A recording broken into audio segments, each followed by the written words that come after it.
Shall we begin?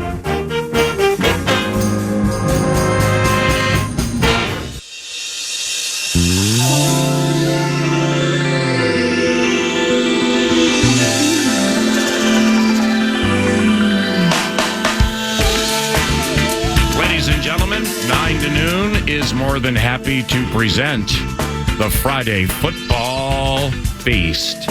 Thinking of those days gone by now. Some music in the air. Life was good then it had meaning. We danced without a care.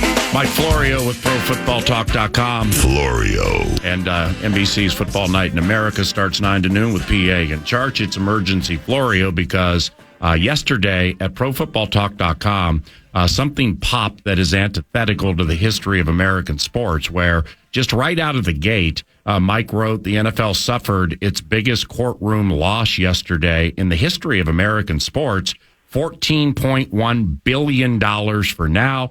And Mike Florio from ProFootballTalk.com joins us. Thanks for the bonus PFT. And outside of the splashy lead, what $14.1 billion? Are you kidding me with this? Holy cow. Well, it didn't happen yesterday, Paul. It happened 4 weeks ago. And I thought we talked about this on Wednesday, but I know you have a habit of not listening to me when I regale you with insights upon the various happenings in the National Football League. But this is a direct product of the Sunday ticket price gouging that the NFL has engaged in for 30 years. The approach was very simple. They deliberately overpriced Sunday Ticket and required DirecTV to overprice Sunday Ticket in order to encourage fans to just watch the games on CBS and Fox in their local markets and boost the ratings and boost the value of the CBS and Fox package. So the NFL was basically double dipping, getting maximum dollars from DirecTV and maximum dollars from CBS and Fox. Jury found that as to Sunday Ticket, it's an antitrust violation to the tune of $4.7 billion that by law gets multiplied by 3 to $14.1 billion. Last night's news was, and this came from Ben Fisher of Sports Business Journal, but it meshes with something I've been hearing. Right. The league might try to go to the players and say, hey, all that money we made doing this thing, we shared with you 50-50 under the CBA. So if we got to pay back $14.1 billion, it's only fair that you pay back some of the money that you received under this scheme that is now blowing up in our faces. So that's the gist of what we posted last night. The prompted you to text me while I was asleep. Sorry. Thank you for nothing. Yeah, and I aired. That's the A topic. And the owner's wondering if this loss in court, no matter where it goes, if part of it can be foisted on the players. That's the A topic. Do you happen to agree with that whether it should affect the salary cap or the players? Well, I asked the NFL right after this came down, does this affect the salary cap? And they said no. Now, what it could do is if you are forced by virtue of this outcome to reconfigure how you handle the out-of-market games, it could affect revenues. Because if all of a sudden the various teams have to compete with each other, because this is where it all comes from. People are like, well, what does the antitrust have to do with it? The NFL is 32 independent businesses. It's not one unitary business. So it has an exemption when it comes to selling the games to the over-the-air networks. That exemption for antitrust laws doesn't apply, the jury found, to Sunday Ticket. So if they have to come up with some different way than the way they've done Sunday Ticket, it could drive down the revenues going forward. But the NFL said that as the salary cap is not an issue. Then I started to hear rumblings, hey, this $14.1 billion, it represents money that the players got, and it would be only fair for them to share some of this burden. So that's why it's kind of popped now because, hey, these owners didn't get so rich by being dumb. When they get dinged, they're going to look for somebody else to share the pain. And whether or not they can pull it off, I don't know. But one thing I did was I scoured the CBA looking for anything that would allow it, and I didn't find anything. And this latest CBA happened 5 years after this lawsuit was filed. So they knew it was out there. If they wanted to drop a little language in there that might help them, they could have. But as far as I can tell, they didn't.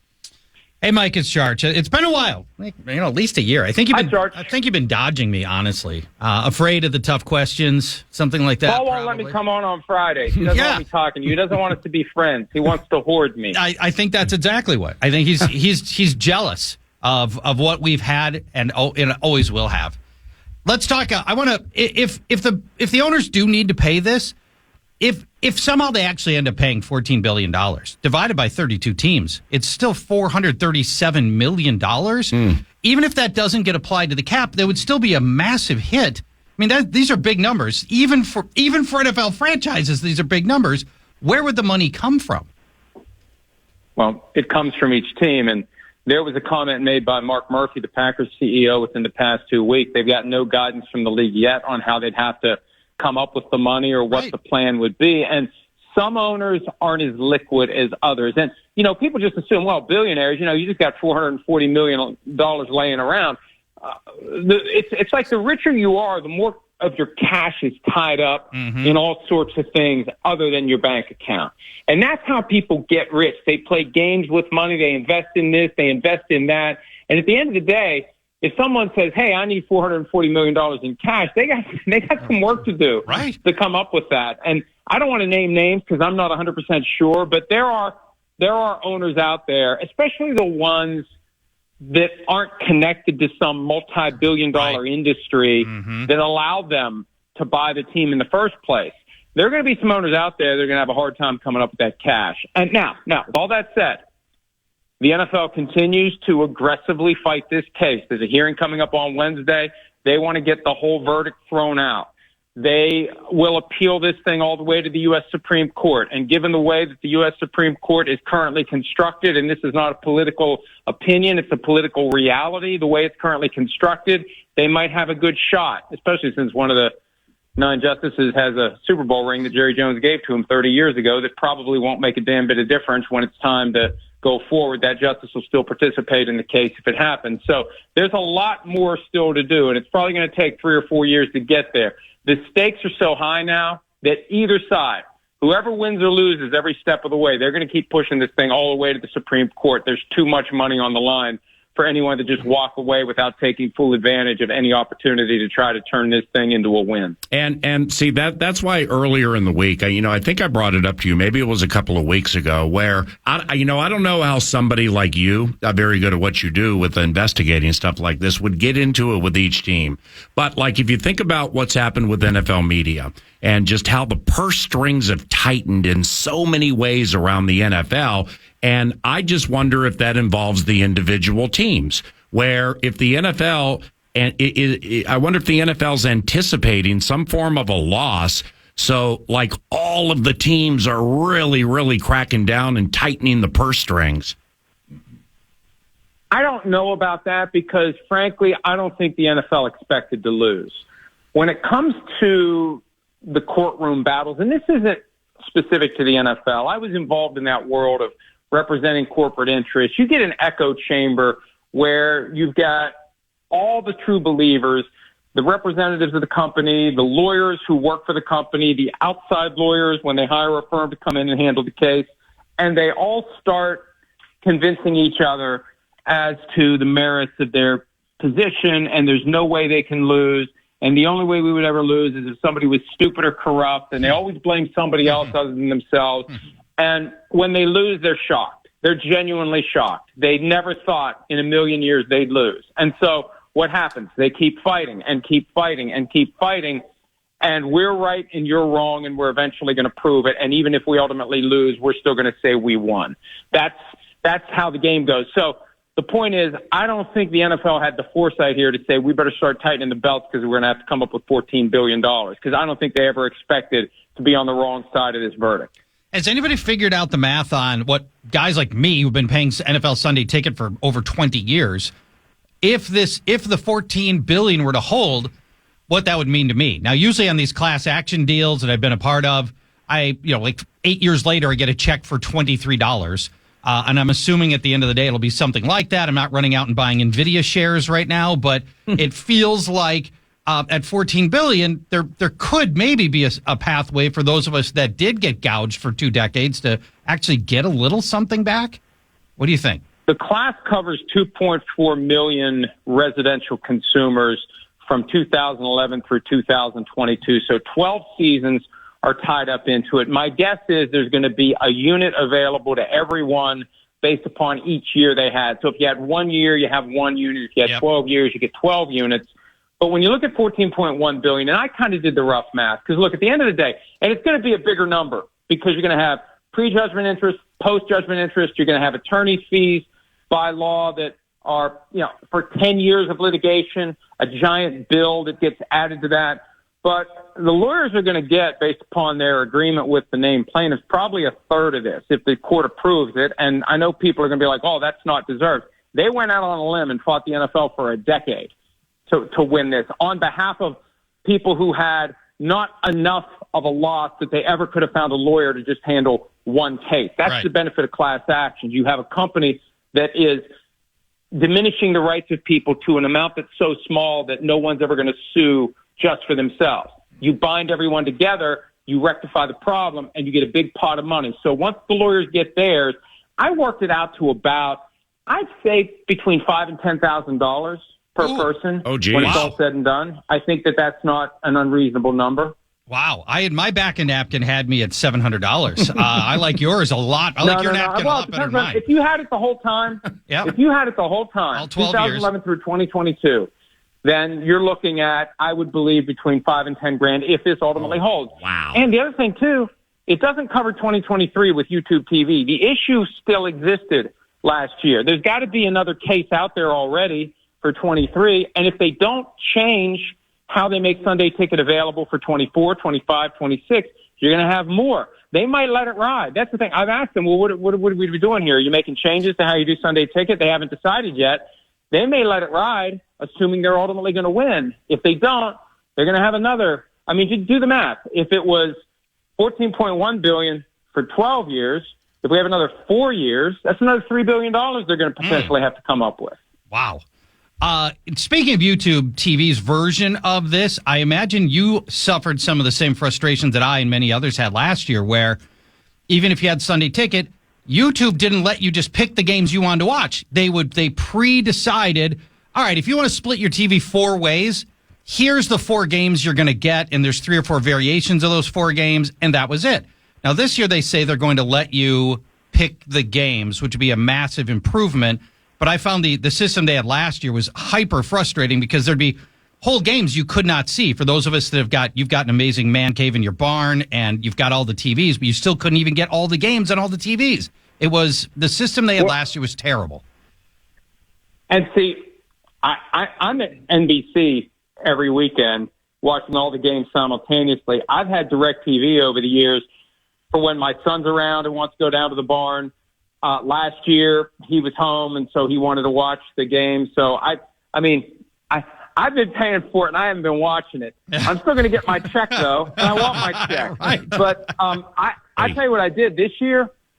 I canceled it, and I might redo it. I might not. But, at the end of the day, even if the NFL wins this thing, and I'm sure the NFL hates me even more than they already do for being this blunt about it, but the reality is they have taken advantage of the most zealous and ardent fans of the sport to deliberately overcharge them, knowing that they would pay it more than they had to charge them, so they could discourage those who weren't as zealous and avid of fans from buying the package. And I've heard from so many fans who have no problem with this. That's how much they love football. I don't care that they overcharge me. It's like, well, are you going to tear up the check when you get it? No? Okay, well, then you do care if they overcharged you. But, at the end of the day, win or lose, they have deliberately screwed their fans for 30 years with this Sunday Ticket package. It didn't have to be this way. And one of the arguments that was made at trial, they should have ultimately put all these games on TV. So you could have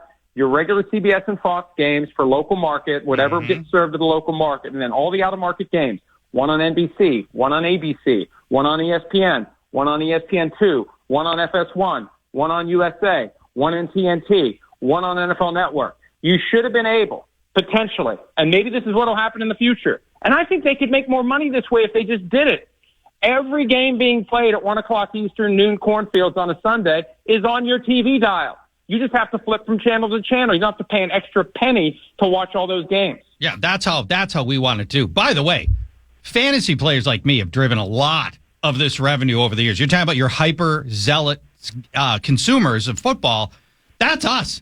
And I can remember that long time ago, 20 plus years ago, going to DirecTV when they had just started offering some of these services, and they're like, well, we think it's just going to be out of market people. You're a Cowboys fan who lives in New York City. We want to be able to find a way to get games to you. And I'm like, well, I'm sure that's a market, but you don't understand. The fantasy players care about every game on the schedule, not just watching the Cowboys game when I'm out of market. We care about all of it. I think this is largely going to be a huge boon to the fantasy players who've been trying to watch all of the games every week for 12 plus years. But Charch, here's how I got into it. And I remember exactly where I was. My wife and I had just gotten married. It was 30 years ago. We were at a furniture store, and I saw this display that explained Sunday Ticket. And I'm a Vikings fan at the time, stuck in Pittsburgh Steelers territory. I used to go to the grocery store and pick up a copy of the TV Guide and thumb through it every week to see if the Vikings game was going to be on that weekend. And I'd get to see the Vikings on TV 3 or 4 times all year long. So when I saw this DirecTV thing, it's like, hey, one of these days I'm getting that. And 3 years later, I convinced her to let me go buy it, put the damn thing on the roof, signed up for DirecTV service, got Sunday Ticket. And I had to buy the whole package. And I remember thinking, there's something wrong with this. Why do I have to buy the whole package? They market it as something for fans who are displaced. You're a Vikings fan in Pittsburgh. You're a Packers fan in San Francisco. Whatever the case may be, why do you have to buy the whole thing? And one of the things that came out in trial, and this is another reason why fans should be pissed off about this, when they put the thing out to bid the last time around, when it went from DirecTV to YouTube, ESPN wanted to buy it and charge people $70 for the entire year for the full package and make a team-by-team package available, and the NFL said no. And the NFL's position on this, it's laughable. I've been reading the whole transcript, all 2,500 pages of it. The NFL says, we don't control the price of Sunday Ticket.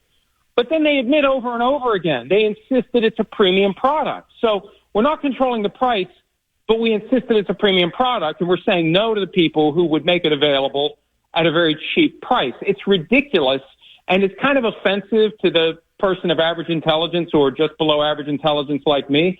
It really is amazing to see how they've done this and how they've taken advantage of the networks and their fans by striking this balance where they get maximum money from DirecTV and maximum money from CBS and Fox. Michael, have a great weekend, and apologies for the text last night at 1 a.m. Mountain Mama time, but I did not hit notify anyway. So, I mean, I don't even know what that means. I don't know what that means either. But it's an iPhone thing. But apologies, and thank you very much for the time, okay? All right, see you guys. Yep, see you, bud. Hi, Mike. Mike Florio, ProFootballTalk.com, and boom, 9 to noon, and the Friday Football Feast is in the air. It's PA Charch, Nordo by our side. Set list courtesy of TimberTech and TimberTech.com. We continue our Friends on Foes series this week, and we're down to like 4 teams remaining. As the Viking schedule goes, Wes Durham, who's called Atlanta Falcons games for a couple of decades, he will join us about 30 minutes from now. He'll be calling games including Cuzbuzz. Wes Durham, the box, Friends on Foes at about 9:45, and much more coming up today, 9 to noon at KFAN. But first, the cash thing. The Fan and BigDeck.com want to give you a chance to put $1,000 in your hand with the National Cash Contest. Go to KFAN.com, enter the keyword bank. You might win $1,000 that you could put in the bank with the keyword bank at KFAN.com. The Vikes Bites coming up now, and plenty of Minnesota Vikings conversation during the course of the feast. And as training camp continues today, they practice at 1:45. Then they practice again tomorrow. And Sauce and Nordo will be on KFAN from the exclusive Vikings Radio Network perch tomorrow from noon until 2. Monday, 9 to noon, will be at the TCO studios executing our toil. And that practice Monday is when the Minnesota Vikings go into pads. So the metaphorical rubber meets the proverbial road on Monday for the Vikings, a lot of teams around the NFL. And the co-host, Paul Charchian, got quite excited where between segments we were talking a little bit about the Vikings and the propensity at this stage of the equation to throw the ball deep off 3 and 5 step drops. It's very compelling the way it's developing, and I will see more of it today, and hopefully have some stuff to share next Monday. Here's Vikes Bites. Vikes Bites provided by Thousand Hills Lifetime Grazed, grass-fed beef. And you can go to thousandhillslifetimegrazed.com, learn about the product, learn about regenerative agriculture, learn about Matt and this Clearwater, Minnesota-born company. And you can find their product not only at the website, a box of meat shows up to your doorstep. That's pretty sweet. Or you can go to Coburn's. You can go to your local co-op. You mentioned tomorrow's show, PA. So far, we're going to have Alec Lewis on the perch. Some more laughter and fun there, and some breakdowns in advance of practice. And freshly re-signed Christian Darisaw will be joining us at some point between noon and 2 as well. So looking forward to that. And tomorrow, if you're out and about, hanging out in the garage, whatever you're doing, check out me and Saucy noon to 2. I want to start here.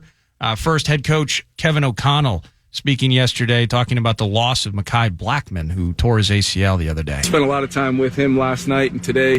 This is a player who's absolutely crushed. I mean, obviously it's been unfortunate with the Kyrie Jackson situation at that position, and for our team, our guys, for a young player, he'd really established himself as a guy we were going to be counting on. So he was very much looking forward to that opportunity. But as always, best people in the world to work with him here in this building every day.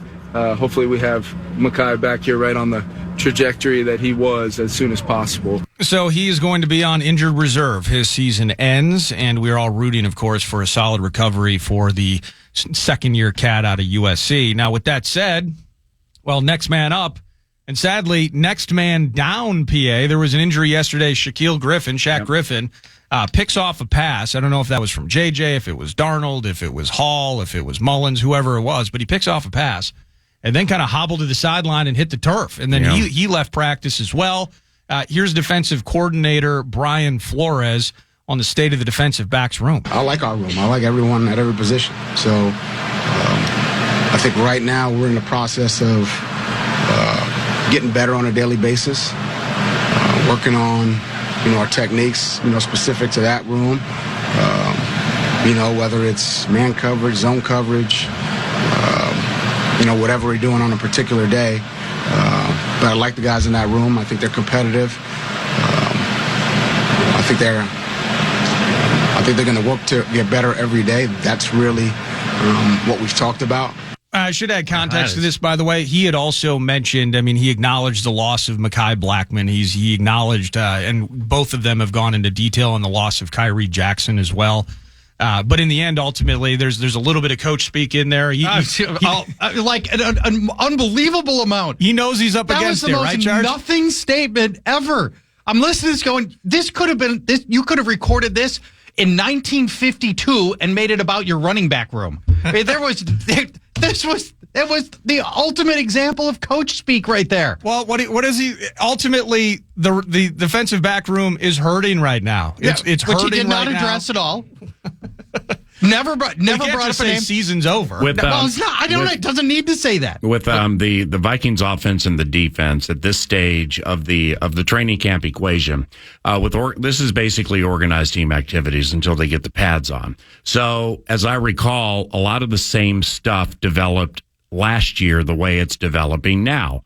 Offense popped out of the gate, zinging the ball around. They went into pads. Flores was able to unfurl some of the tricks with the 3-4 hybrid with floaters, and when physicality is involved, the script flipped and the defense began dominating practice for a fair amount of training camp. And we'll see what happens on Monday because there are different facets to this offense compared to what we've seen the last couple of years, and there's more speed in certain areas to this defense than we've seen the last couple of years. So it's Jefferson got over the top a couple of days ago. Addison got over the top yesterday. Both Jacksons, Tristan Jackson, who went down yesterday, and Lucky Jackson, they've had some nice intermediate to deep hits, and a fair amount of them that I've seen have been on 5-step drops. So generally, you go on 3, bam, bam, bam, fire, or 5 or 7-step drops. And I just haven't seen a lot of 7-step drops. It just looks like early in the equation, and I did not notice this during the OTAs I attended or minicamp, what they're trying to do on the 5-step drop. And minimizing the 7-step drops only protects your quarterback. And if you can pull it off and get yards after catch and accomplish specifically middle of the field, because this offense always has been predicated on attacking the middle of the field mostly, then that should get the quarterback sacked less. So there are just a couple of things developing offensively and then defensively. I think we'll know more Monday and on when pads go on, that I haven't seen the last couple of years. One last bit for you from Brian Flores. Here he is talking about some things that he's highlighting for his team as training camp begins. When you get into training camp, it's all the fundamentals. It's all the little things. At the end of the day, there's a small margin for error in NFL games, so it really comes down to the little things. So alignment, footwork, hand placement, just those fundamentals, those techniques. Sometimes we forget that the coaches still have to coach little things like footwork, hand placement, tackling. Right. I think sometimes we from the outside get really locked into the big picture stuff. Yeah. But the coaches have to get really granular with a lot of these young kids, and they're still teaching basics to young guys that they need to do better, and guys that they need to count on. And sometimes I think we forget that these people are teachers. And, they're not just people who come up to the mic. They've been working on that level of intricacy with Andrew Booth, who might suddenly need to be a starter for much of this season, for all we know, when maybe that wasn't necessarily the plan. He's got to iron out these 3 things mechanically, and we're going to work on those things. And I think that's a little bit about what he was talking about now. Well, to your point, just to amplify that, J.J. McCarthy. It's from the time he got here with rookie camp through the organized team activities. It's I don't properly know how to explain this until somebody tells me exactly how to explain it. But McCarthy at Michigan, so you're in the shotgun or the pistol formation. You're a right-handed quarterback. Your left foot generally is in front. Okay, well, at Michigan, there were times his right foot was in front, and they put him on 2- and 4-step drops. Interesting. Right. Okay. The NFL's a 3, 5, and 7. So, the work O'Connell put into McCarthy and his footwork, and I'm not saying that, they went hackneyed or they went antithetical with the feet all the time, because I wouldn't know, but getting his footwork right on the shotgun and the drops, that had a lot to do with OTAs. And I just wonder if the pistol formation is going to be run a lot more this year with the Vikings. I haven't seen it a ton. It's where the quarterback's in the short shotgun and the running back is behind them, but not as far as like a single set. So there have been some pistol formations that they've been using. Well, that's a 2-step drop. That's a 2 or a 3, a play action or a give it to him. But it's also the hold the ball there bit and take a look. And it has a little read option to it, too. So, again, I haven't seen a lot of that in a lot of Vikings practices, you were saying? So what we're going to get to find out, and you and I have touched on this in the past, but I think it's fascinating, overarching story that will develop this season. We don't know where Kevin O'Connell's schemes start and end and where Kirk Cousins' abilities started and ended. Now we're going to find out with a whole season for Kevin O'Connell to not have whatever limitations and positive things that Kirk Cousins brought to the table. What does this Kevin O'Connell offense look like with a different trigger man? Is it going to be stylistically very similar to what he asked Kirk to do? Yeah. Or is he going to change it based on what Sam Darnold brings to the table? And that's going to be fascinating because we really don't know. And I think one of the very fair criticisms of Kevin O'Connell last year was when Kirk got knocked out, we saw what I believe was Josh Dobbs trying to run a Kirk Cousins offense. Right. Instead of just letting Josh Dobbs do the only thing he really could do, which is run around and be crazy and make some improv happen. And I'm looking, and Kevin O'Connell has said as much himself that he should have changed up his offense more. So I'm excited to see now with Sam Darnold, potentially J.J. McCarthy, maybe it's going to be Nick Mullins, whoever. How does this offense morph? And now we get to see, I think, we'll get a much better insight into what a Kevin O'Connell offense really looks like when you don't have Kirk Cousins. Right. I dig that. Vikes Bites. Vikes Bites. This is actually, thank you, Thousand Hills. This is less of a bite, more of a nibble. I saw this from Gessling just this morning, and it kind of sparked the idea of Skull Stories. Ben Gessling on Twitter/X. The Vikings are hiring former linebacker Jasper Brinkley as director of player engagement. Saw him out there Wednesday. Brinkley has helped with the team's rookie program since 2017. He's been running his own trucking company, as a matter of fact, since retirement. He'll work with Les Pico and Arkeem Byrd, who joins as an assistant director in the department. Anything pop in your head from a guy in Jasper? Started 2009. I think 4 of his 6 seasons, he kind of jumped out and came back for a year. Yeah. Jasper, the thumper, the downhill thumper, the headhunter. That's who he is. Doing some trucking work now post-retirement, but ultimately joining Les Pico's staff. That's just kind of cool, and the name hit me, so I'm like, Skull Stories, right? Skull Stories. And if it was a pick one for Paulie, you could go to 2009. Oh, yeah. You could go to the Sunday night game against the Arizona Cardinals and E.J. Henderson and the femur and the compound fracture. And Jasper Brinkley was the one to replace him.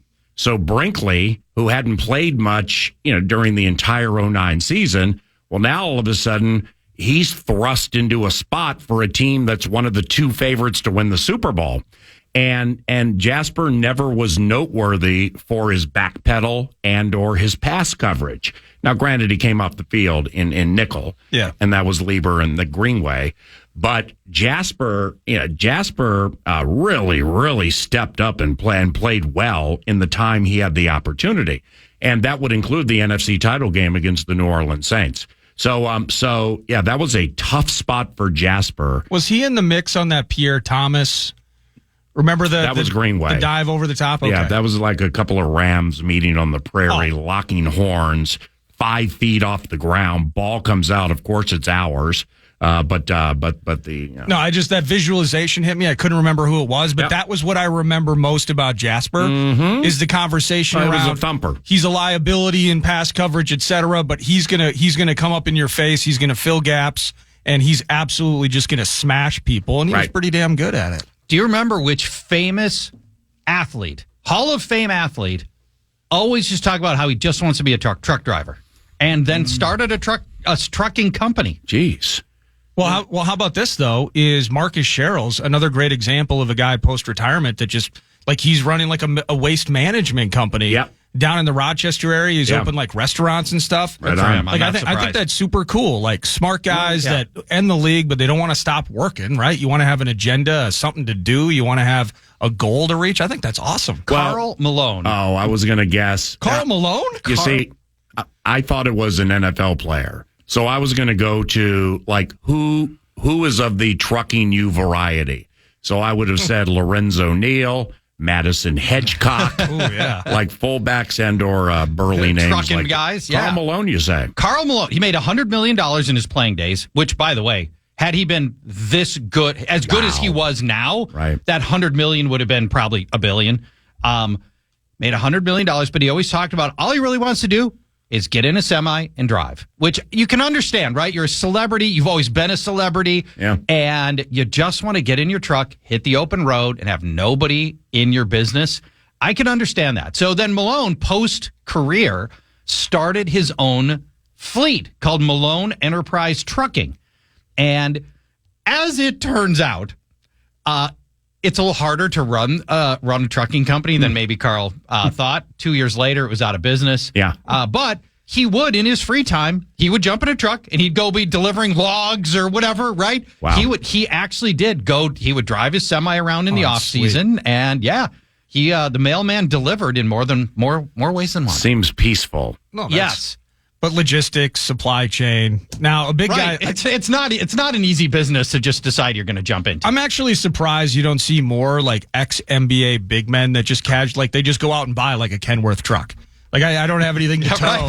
Just the size situation is such that I like how roomy they are. They're nice. Or one of those $1 million RVs that are half the size of a city block, and they've got hot tubs and all that. No, that's super sweet. That sounds fun. Vikes Bites, brought to you by Thousand Hills. Let me hit you guys with this, get your thoughts on it. Is this N'Keal Harry to tight end thing? Like, is that real? Is it just trying to find a spot for a former first rounder? I mean, we got Tunyon, we got Munt, Oliver, Muse. I think there's a Trey Knox and Sammy Reyes on the roster as well. We have 8 tight ends, including TJ Hawkinson and N'Keal Harry. Discussions about love the big body in moments as an outside wide receiver, but now still trying to carve out a notch for him in this league. Like, where does N'Keal Harry sit in things with UPA? Well, with Robert Tunyon, I'm glad you brought him up, because when I was rattling off, these intermediate to deep strikes that I've seen during the practices. Well, Tunyon was part of one. Now, it wasn't in the middle of the field. It was closer to the sideline. But therefore, maybe that was a Hawkinson play they ran with Tunyon. With N'Keal Harry, in watching him Wednesday, either go in motion or turn up the field, it's just, with all due respect, it's just not as fluid as Tunyon or Hawkinson. Yeah, it just takes a second. But he's markedly bigger than he was last year. And but with N'Keal, the first round status with Belichick no longer counts. So I'm not saying he's in career survival mode, but I like this move. Not only as Hawkinson insurance, but to give you a different look and or option at tight end. So what I saw Wednesday was pretty cool.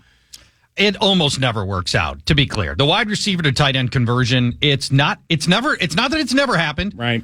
Antonio Gates, in theory, was a wide receiver, in college. I mean, it can be done, but almost never does a player start an NFL career, play wide receiver for several years, and then flip to tight end. Well, how about this, specifically with our next guest coming up about 7-8 minutes from now.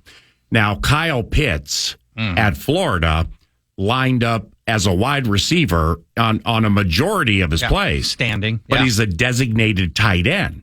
All right? So to your point, all right, man, I mean, you're a tweener here. Like, if you're in the NBA, you're a 1.5.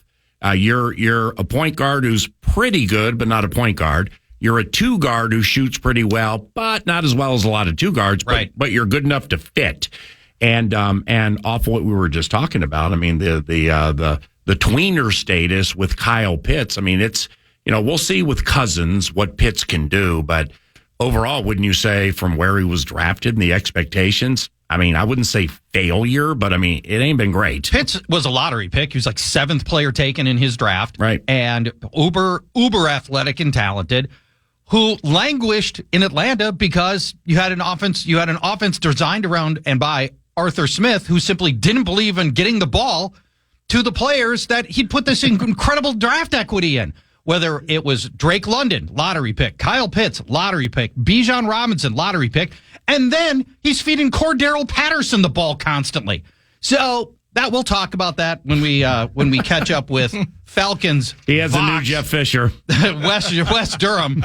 Oh yeah, I am stunned that he's back in the NBA and in the NFL. I thought Arthur Smith would be donezo, but he is now tragically your offensive coordinator in Pittsburgh, and I don't think that's going to end well. That's Paul Charchi, and I'm Paul Allen. It's the Friday Football Feast. Vikes Bites, executed by Nordo, and second to none fashion, has a sponsor, and it is Thousand Hills Lifetime Grazed Grass-Fed Beef. We have been previewing the Minnesota Vikings opponents all week using team play-by-play voices, and next, a friend on our foe is Wes Durham, who calls Atlanta Falcons games, and we'll chat about them birds around the corner.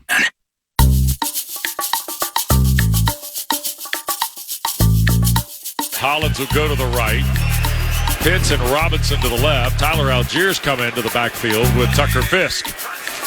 Here's the toss. Allgeier going to run to the right. Fisk trying to help him. Squeezes it. Allgeier down the far side. Touchdown, Atlanta. How about that? You know what the old adage is, right? You draw a line here and a line here, and you run the play in the alley. That's the voice of Wes Durham into his 21st year, calling Atlanta Falcons games on the vast and ever-expanding Atlanta Falcons or radio network. He also calls ACC football for the ACC network and ESPN, and the Minnesota Vikings host the Atlanta Falcons Week 14, and Wes joins us now. Wes, it's PA and Charch on the Friday Football Feast. Good morning. How are things? I'm great, my man. How you doing? Excellent. And thank you very much for the time. I know it's been a busy week for you with the ACC meetings and everything. And, just out of the gate, overall, in totality, with the coaches and the quarterback, what excites you about the 2024 Atlanta Falcons? Oh, God, PA, I think, obviously Kirk Cousins' arrival has been, created a lot of enthusiasm for this team. In fact, it's probably been 8 years maybe since, you kind of had this optimism with the Falcons that you have this year. I think a lot of it has to do with Kirk and to come back from the injury. And then the second part is that Raheem Morris, just by his nature as a human being, is positive, right? And it feels like positivity has kind of taken over the football team through OTAs and mini camps and things like that. And every time you hear a player talk about the training camp that started yesterday or, the preseason work or any of those type efforts, you always hear something about we're excited to be together and build this thing. So I think that's the number one piece that's come about, in the off season. The second part is that, while not perfect and nobody is at this stage, Atlanta feels like they've got a lot of chances and a lot of depth being built. And I think it's really going to be interesting to watch and see how kind of this plays out. And when you mentioned Week 14 a minute ago, God, that seems like years away, but, it'll be here before you know it. And I'm interested to see kind of how this team starts, given that they host Pittsburgh to start, then go to Philly on a Monday night. You come back and have Kansas City early, things like that. It really is an interesting kind of opening chapter of the book, I think, for Raheem and this team. Hi, Wes. Paul Charchian. Nice to talk to you and meet you. Thanks, Paul. The presumed premise in paying Kirk the amount that your team did was that the Falcons were a quarterback away from being a team that could go deep into the playoffs, right? And right. Do you believe that is the case? Has this team just been held back by really the very uneven play you've had at quarterback for the last several years? Well, let's go back to the honesty tree, right? Yeah. All right. I think I told PA this at one point over one of our phone conversations. When you have 14 years of Matt Ryan, right? Mm-hmm. And Matt Ryan played at a very high level for roughly 10 or 11 of those 14 years. And by that, I mean he was, if you aggregated all the stats, he was probably a top 10 quarterback for 11 of those 14 years, okay? And then the Matt Ryan situation happens, and you go pursue Deshaun Watson, and you end up with Marcus Mariota and Desmond Ridder in a 2-year stretch. Oof. And your quarterback play is not just bottom five. It might be outside the bottom five in a bad way, right? Yeah. So you want to make sure that you don't have that issue again. And I think we all realize, those of us blessed to cover the NFL, or if you're just fans of the NFL, you realize how important quarterback is right now. Mm-hmm. In the, just the success of any team, because I think if you take the Final Four AFC quarterbacks and the Final Four NFC quarterbacks, and I don't have this stat in front of me, I think 6 of those 8 starting quarterbacks were roughly in the top 10 in total QBR last year. Mm. And that being the case, you better get this position right. And in the case of Kirk Cousins and drafting Michael Penix, you better have some insurance behind that position. And I kind of think that's what Atlanta's doing. And you listen to Terry Fontenot and Raheem Morris talk about it postscript of the draft, Paul. You get at least a calmer feeling about why they did it, and you understand the logic a little bit more, even if it was one of the biggest head scratches on draft night for sure. Yeah, that was a stunner. One of the all-time shocking draft selections. I mean, I was nobody saw the Michael Penix selection coming. The Falcons have have put lottery picks into Bijan Robinson, Kyle Pitts, Drake London, and the return on their draft selection hasn't materialized yet. And they haven't been bad players, but they also haven't been used a lot. Do you think Kirk Cousins is going to be the quarterback that really unlocks Bijan, Kyle Pitts, Drake London to live up to the draft equity this team spent on those picks? Yes, I do. And in fact, I think that the substandard quarterback play the last 2 years is, kind of exploited no more than in the 3 guys you just mentioned. because I think Kyle Pitts had Matt Ryan for 1 year and was off to a great start. Now, Kyle got banged up a little bit as a rookie. Drake London never had Matt Ryan. Yeah. Bijan Robinson never had Matt Ryan. And now they've got, and I don't want to do this to Kirk or to Matt, but it feels eerily similar to 2008 when Matt Ryan arrived and he had a running back in Michael Turner who offset his rookie year. But now you've got Matt Ryan 10, 12 years into his career, because I think Kirk's done everything except obviously go deep into the postseason, right? I mean, he's played at a high level. His percentages are eerily similar to where Ryan's were. His TD to interception ratio is solid. Obviously he's been banged up a couple times, but he's now done it at two places, and Atlanta's hoping the third time might be the charm in terms of the deep postseason run. But I think you're exactly right. Cousins, in one swing or one signing, if you will, Atlanta hopes they found the guy to, take the cuffs off Kyle Pitts, take the cuffs off Drake London. At the same time, Bijan becomes much more of a dual threat running and catching. And I think that's why a lot of other people are excited about Cousins' arrival, not just him as a person. And as PA told me, obviously one of the finest people you'll ever want to be around and a great team guy. And I think that, too, has also been very contagious in the locker room in the offseason as well. We're talking to Atlanta Falcons Vox, Wes Durham. And last thing on Kirk, he got cleared for training camp. The Achilles does not look like it's a problem. You were able to see what he was able to do in the offseason as well. And are there any lingering concerns over the Achilles injury, or is it just, full steam ahead right now? I think he's ahead. I think he's where he wants to be, according to what he said yesterday.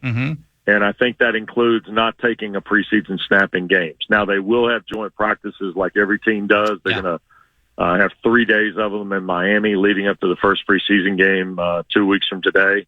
And my guess is that'll be all the activity you get from Kirk Cousins. And when week one rolls around with Pittsburgh, he'll be the guy. And I think that speaks to Kirk's ability to get on the same page with Zach Robinson and what they want to do from the offensive catalog, and the connectivity he's been able to establish, at least in the workouts, and certainly what they think they can get done through camp with the guys he's going to go to battle with in week one. So, yeah, I don't have any issues with that. As I recall, that guy in New England didn't take a preseason snap for 6 years, right? Tom Brady. Right. And it worked out okay for him. And I know it's different cats in different towns, but nonetheless, I think the guys that have proven themselves in the league don't need to waste even 3 snaps or 4 reps, if you want to be honest, in terms of preseason, when you're only going to play 3 games this year, and probably in a couple of years we'll only be playing 2, it feels like. Wes, what have you seen in Darnell Mooney? And the reason I ask, he comes out of that ballyhooed 2020 wide receiver draft. The quarterback play every step of the way in Chicago was inconsistent. Then DJ Moore rolls in and he gets all the targets and all the balls. I've always liked Darnell Mooney more than most. I think Kevin O'Connell has a high level of respect for him too. And then now he's with you guys. What have you seen in Darnell? Paul, here's the interesting thing, and it's interesting when Charch just mentioned those guys that you hope to take the cuffs off of, right, offensively. I would put Darnell Mooney and Rondell Moore, who they got in the Desmond Ridder trade, in the same camp, I mean, because I'm with you on Mooney. I think he's a guy that, because, Chicago had a flashback to the Bobby Douglas days at quarterback, right? I mean, he just never got the ball.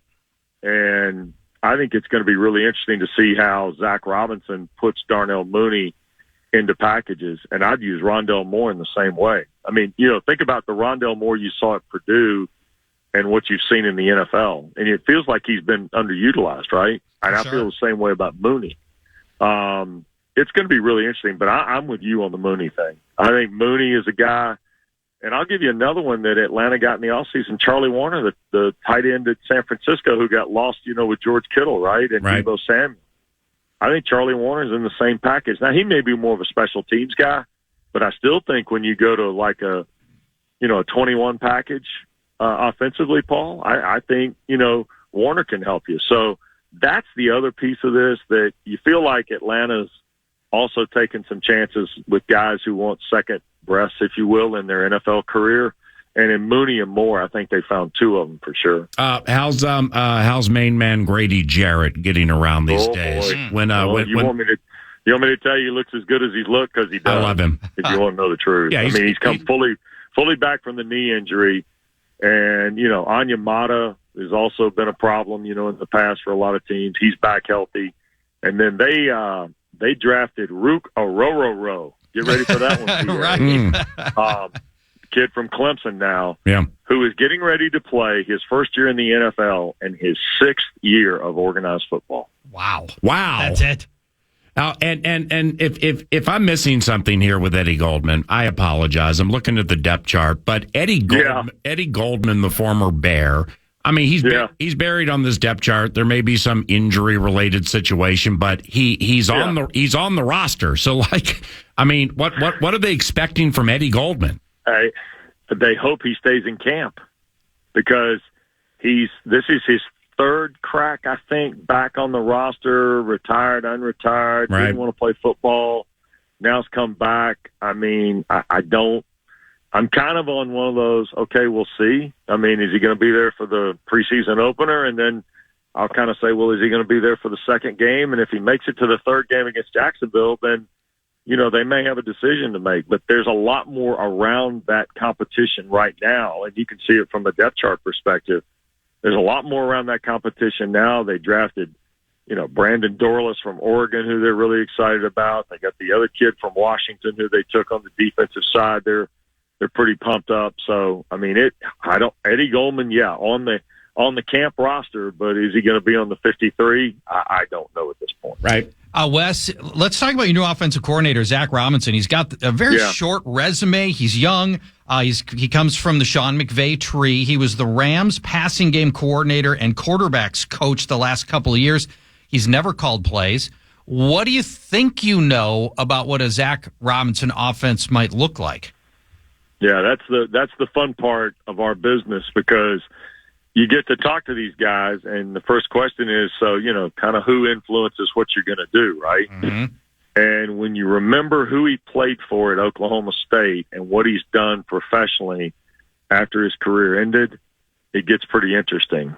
So I'm excited to see not just what he's put together. And remember now, Kevin was out there too, right? I mean, there's some of that play involved in this. It's interesting to hear him talk about the guys who he sat in meeting rooms with and stuff like that. And while McVay obviously is a principal guy for both Zach Robinson and Raheem Morris when they were in L.A., it's readily evident both guys have picked up other things from other people. And I think Raheem is, Jimmy Lake came from that staff, and certainly Zach Robinson did. And I think that's going to be kind of I don't want to say a boilerplate, but it's certainly going to be a pillar at least of, I think, what Raheem's going to try and build here. My presumption is, Wes, is that new offensive coordinator Zach Robinson will bring more balance to the offense. Needless to say, Arthur Smith was very run heavy. They ran the 4th highest running play percentage last year. And Sean McVay traditionally has been a really balanced offense between run and pass. And the presumption I've got is with Kirk Cousins and all the money you gave him and Drake London and the pass catching abilities of Bijan Robinson and Kyle Pitts, that this offense is going to look materially different. And we're just going to get a lot more passes.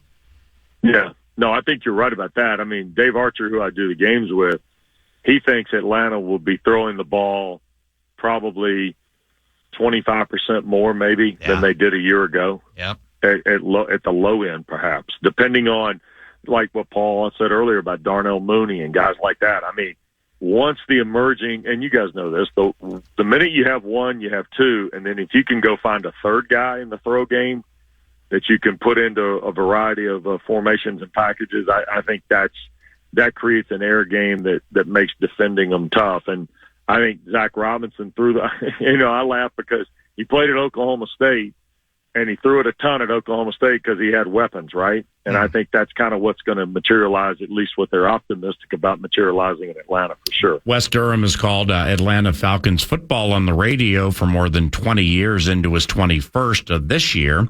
And the Vikings play the Falcons Week 14 at U.S. Bank Stadium. I had forgotten Dave Archer. I'm excited you brought up Dave Archer's name. I remember him being the quarterback of the Falcons and the 80s, maybe the mid-ish. Be right. 80s? You got it. Something in that. Spring Slinger. Yeah. Southeastern Idaho. That's it. Southeastern Idaho, you say? And he made it to the NFL from Southeastern Idaho. So he went Snow Junior College to Iowa State and then undrafted to the Falcons and then took snaps with the Chargers and Eagles and then finished up in Canada. Won a Canadian football title with the Sacramento Surge, I think it's called, PA. Okay. Like All right, I'm supposed to know with that. that. We'll go with that. Remember Sure. they had U.S. franchises in Canada, PA? Remember that? Yes. That was, I think he won a Canadian title with Sacramento at the time, if I'm not mistaken. So, he's a great friend. We've had a blast. I mean, much like what